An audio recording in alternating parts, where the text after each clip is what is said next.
안녕하세요. 오늘 저희가 함께 살펴볼 자료는요. 2025년 7월 한국 경제의 핵심 이슈 요약입니다. 지금 우리 경제의 가장 중요한 맥락들, 또 주요 쟁점들을 좀 깊이 있게 들여다보겠습니다. 처음부터 눈길을 끄는 게 역시 그 미국의 관세 폭탄 이야기인데요. 8월 1일부터 관세, 이게 진짜 현실이 될 수도 있다, 이런 거죠. 네. 반도체나 자동차, 우리 주력 산업들 타격이 클 텐데 정부도 TF 꾸려서 대응하고 있다고는 하고요. 네, 맞습니다. 근데 이게 그냥 뭐 개별 품목 관세 문제 이렇게만 볼 건 아니고요. 자료에서도 잘 짚어주셨는데 현재 미국 실효 관세율이 10%잖아요. 네. 이게 1934년 이후 최고 수준이라는 점. 그러니까 거의 뭐 대공황 시절 수준으로 돌아갔다는 거거든요. 와, 1934년이면 정말 오래전인데요. 그렇죠. 이게 그냥 나오는 게 아니라 미국의 새 예산법 문제라던가 또 무역 불균형 해소 압박, 여기에 그 방위비 분담금 있잖아요. 네, 100억 달러 요구? 연간 100억 달러? 우리 돈으로 한 13조 8천억 원. 이 모든 게 좀 맞물려 돌아가고 있다는 게 핵심입니다.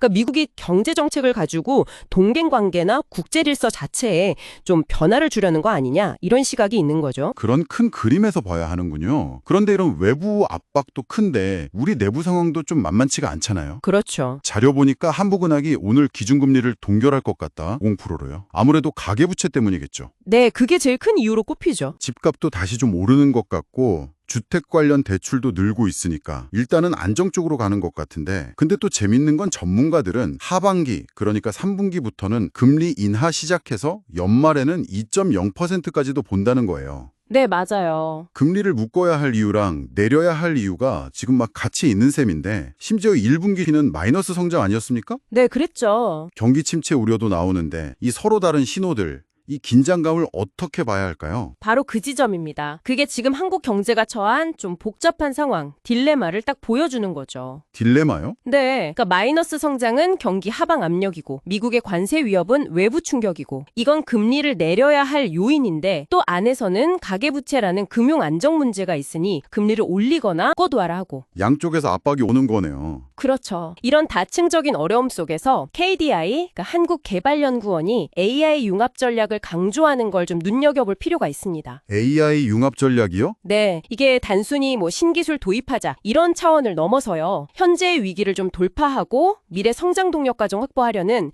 어떤 근본적인 대안으로 AI를 보고 있다는 거죠. 설비 투자도 점진적으로 회복될 거란 예상도 있긴 하지만 결국은 당장의 위기 대응 그리고 장기적인 성장 기반 마련, 이 두 가지 과제를 동시에 해내야 하는, 뭐랄까 좀 어려운 숙제를 안고 있는 셈입니다. 그렇군요. 그래서 진짜 중요한 질문은 이거예요. 이 복잡한 압박들 속에서 과연 어떤 정책 조합이, 어떤 균형점이 최선일까 하는 거죠. 네, 물론 경제라든지 이런 큰 지표들만으로 다 설명되지는 않죠. 그 청취자분 자료에도 몇 가지 다른 요인들이 언급되어 있더라고요. 아, 네. 어떤 것들이 있었죠? 예를 들면 2024년부터 계속되고 있는 의료계 파업 장기화 문제. 이것도 사회적 비용도 그렇고 관련 산업에도 부담이 될 거고요. 네, 그렇죠. 반면에 곧 문을 여는 사천 우주항공청, 천이라고 하죠. 여기에 대한 기대감도 있고요. 또 10월에는 경주에서 APC 정상회의도 열리고, 그리고 얼마 전 북한 민간인 DMZ 귀순 사건 같은 안보 변수도 있었고요. 맞습니다. 그런 요인들이 직접적인 경제 지표는 아니더라도 뭐 투자 심리라던가 정책 우선순위 같은데 미묘하게 영향을 줄 수 있죠. 네, 특히 에이펙 같은 국제 행사는 단기적으로 내수에도 좀 도움이 될 수 있고 또 국가 이미지에도 영향을 주니까. 그렇죠. 그런 부분까지 같이 봐야 좀 더 전체적인 그림이 보이겠죠. 자, 그럼 오늘 이야기를 좀 정리해 보겠습니다. 현재 한국 경제는 미국의 관세나 방위비 같은 강한 외부 압력에 직면해 있고, 동시에 안으로는 가계부채 문제나 경기도나 우려 같은 과제를 안고 있다. 이렇게 요약할 수 있겠네요. 네, 맞습니다. 그리고 이런 복잡한 상황 속에서 AI 같은 새로운 기술을 통해 어떤 돌파구를 찾으려는 노력도 함께 진행되고 있고요. 오늘 청취자분 자료 덕분에 이런 다층적인 상황을 좀 입체적으로 볼 수 있었던 것 같습니다. 네, 여기서 그럼 한 걸음만 더 나아가서 청취자분들께서 한번 생각해 보실 만한 질문을 던지면서 마무리하면 어떨까 싶습니다. 네, 좋죠. 아까 KDI가 AI 강조했다고 했잖아요. 이게 단순히 그냥 기술 도입 이걸 넘어서서 지금 우리가 겪는 이런 외부 압력이나 내부 제약을 좀 근본적으로 해결하는 데 도움이 되려면요. 구체적으로 한국의 어떤 산업 구조를 어떻게 바꾸는 방향으로 가야 할까요?